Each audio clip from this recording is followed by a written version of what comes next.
शाम को हिजाब ने घर आकर अपनी तरक्की और ट्रांसफर की बात बताई। सानिया और तहरीम तो मारे खुशी के झूम उठी। तहरीम ने मुस्कुराते हुए कहा, शुक्र है अब छोटी छोटी चीजों के लिए तरसना नहीं पड़ेगा, मैं तो गोल्ड का सेट लूंगी।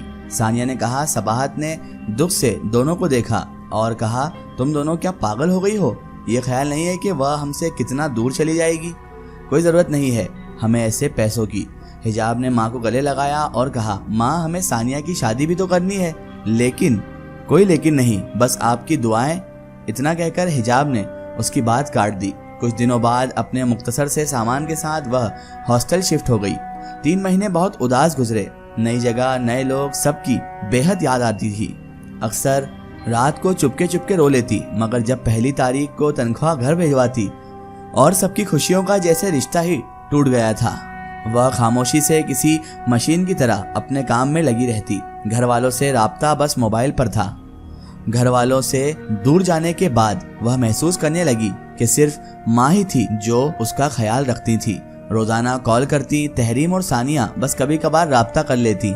हिजाब अपनी बेरौनक और मसरूफ जिंदगी से कुछ दिन की छुट्टी लेकर जब भी घर गई तो सानिया और तहरीम को किसी न किसी बात पर नाराज ही देखा, और ये सोच उसे अंदर ही अंदर खाए जा रही थी कि दुकान की आमदनी और उसकी तनख्वाह, इन सब से भी सब कुछ पूरा नहीं हो पा रहा था। घर वाले मुतमईन नहीं, और तो और उन्हें खुश करने के लिए क्या करे बेचारी हिजाब। सबाहत ने सानिया की शादी की तैयारियां शुरू कर दी थी। वह छुट्टियों में अपने घर से गमों का ढेर सारा बोझ लेकर वापस हॉस्टल आ गई।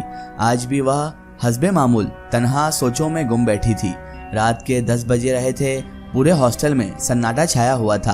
हिजाब ने बाहर की खिड़की खोलकर कुछ देर लॉन का नजारा किया। मौसम बहार की दिलफरेब हवा काफी देर उसके फिक्रमंद चेहरे से टकराती रही। आखिर उससे रहा न गया और उसने साथ वाले कमरे में रहने वाली टीचर को मैसेज किया कि बाहर वॉक करते हैं। मैं अभी वॉक का ही सोच रही थी जब तुम्हारा मैसेज आया। रूबी का जवाब फौरन ही आ गया। दोनों सहेलियां बाहर वॉक करने निकली। थोड़ी देर ही साथ चल पाई थी कि रूबी का फोन बजा। वह फोन सुनने के लिए रुकी। हिजाब कुछ दूर जाकर रूबी का इंतजार करने लगी। थोड़ी देर के बाद रूबी पहुंच गई। दूर दूर तक उन दोनों के अलावा कोई नहीं था। चमेली के फूलों के पास पहुंचकर हिजाब रुक गई। रूबी ने फूलों को छूकर कहा, लगता है तुम्हें चमेली के फूल बहुत पसंद है। अचानक हिजाब को पुराना घर याद आया। वहाँ बहुत से चमेली के पौधे थे। हमारे पुराने घर में चमेली के फूलों के बहुत से पौधे थे, हिजाब ने बताया। ओह, पुरानी यादें। और ऐसा क्या था पुराने घर में जिसे तुम अब तक भूल न सकी? रूबी ने शरारत से पूछा। उस घर में सुकून और खुशियां थी। हिजाब कहीं खो सी गई। हिजाब, आओ वहाँ चलते हैं। रूबी ने वसी व अरीज मैदान की दूसरी तरफ इशारा करके कहा। वहाँ तो सिर्फ झाड़ियाँ और वीरानी है। ना बाबा, मुझे इधर डर लगता है। हिजाब ने साफ इनकार कर दिया। जिन लोगों के अंदर खुद वीरानी हो उन्हें बाहर की वीरानी से क्या डरना। हिजाब ने हैरत से रूबी को देखा। क्या मतलब? आओ चलते हैं। रूबी ने हिजाब का हाथ पकड़ा। उसी लम्हे हिजाब को उसका हाथ किसी मर्द का हाथ महसूस हुआ। वह धीरे धीरे चलती हुई रूबी के साथ मैदान के उस पार चली गई। रास्ते में हिजाब झाड़ियों से बचती बचाती छोटी छोटी चीखें मारती रही। उसका दुपट्टा किसी कांटे से अटक गया। उसने दुपट्टा कांटों से निकालते हुए कहा, बस रूबी बस, यहीं रुकते हैं और आगे नहीं जाते। और ये तुम्हें झाड़ियां और मैदान कब से अच्छे लगने लगे? दिल वीरान हो जाए तो कोई रंगीनी अच्छी नहीं लगती। अपना हाथ दो हिजाब, आज हम नई जगहों की सैर करेंगे, रूबी ने आहिस्ता से कहा। हिजाब ने रूबी का हाथ पकड़ा। चंद लम्हों के लिए जैसे वह सो सी गई। उसके पैरों से जमीन निकल गई और उसने खुद को फिजाओं में महसूस किया। किसी ने उसका हाथ थामा हुआ था, लेकिन कुछ नजर नहीं आ रहा था। उसने चीखना चाहा, लेकिन उसकी आवाज ना निकली। फिर अचानक उसके पैरों तले जमीन आ गई। वह एक बेहद खूबसूरत जगह पर खड़ी हुई थी। हर तरफ फूल थे, फिजाओं में खुशबू थी। किसी ने उसका दूसरा हाथ भी अपने हाथ में ले लिया था। वह खौफ से चिल्लाई, कौन हो तुम? आवाज आई, इजहाद। हिजाब ने सर उठाकर गौर से देखा और खिल उठी, जैसे कोई अपना सा सालों बाद मिला हो।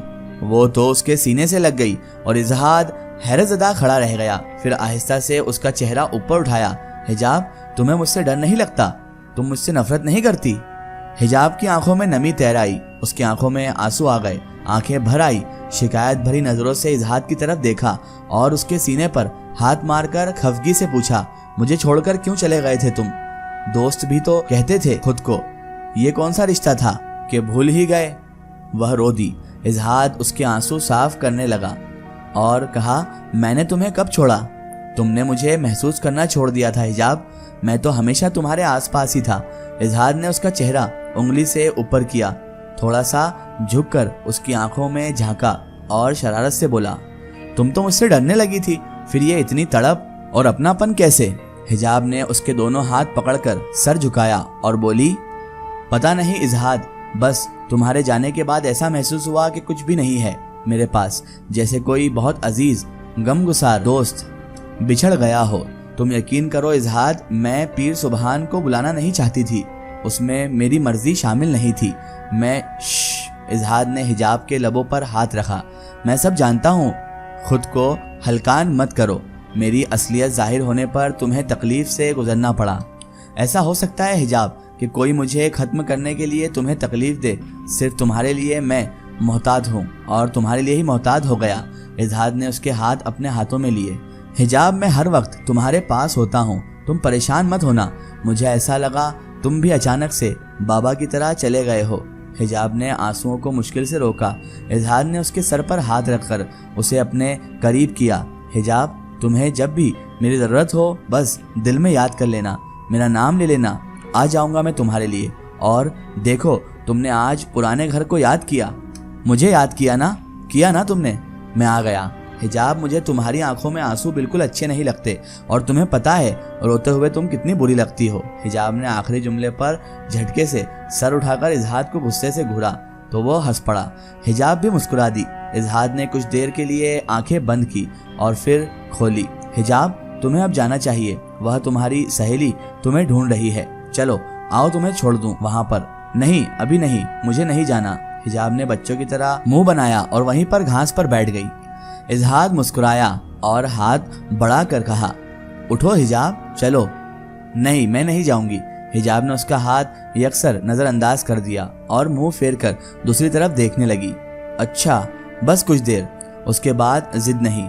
फिर इजहाद भी उसके साथ ही घास पर बैठ गया।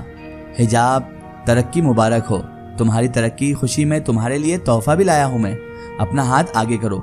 इजहाद ने अपनी जेब से एक खूबसूरत कंगन निकाला और हिजाब के हाथ में पहना दिया।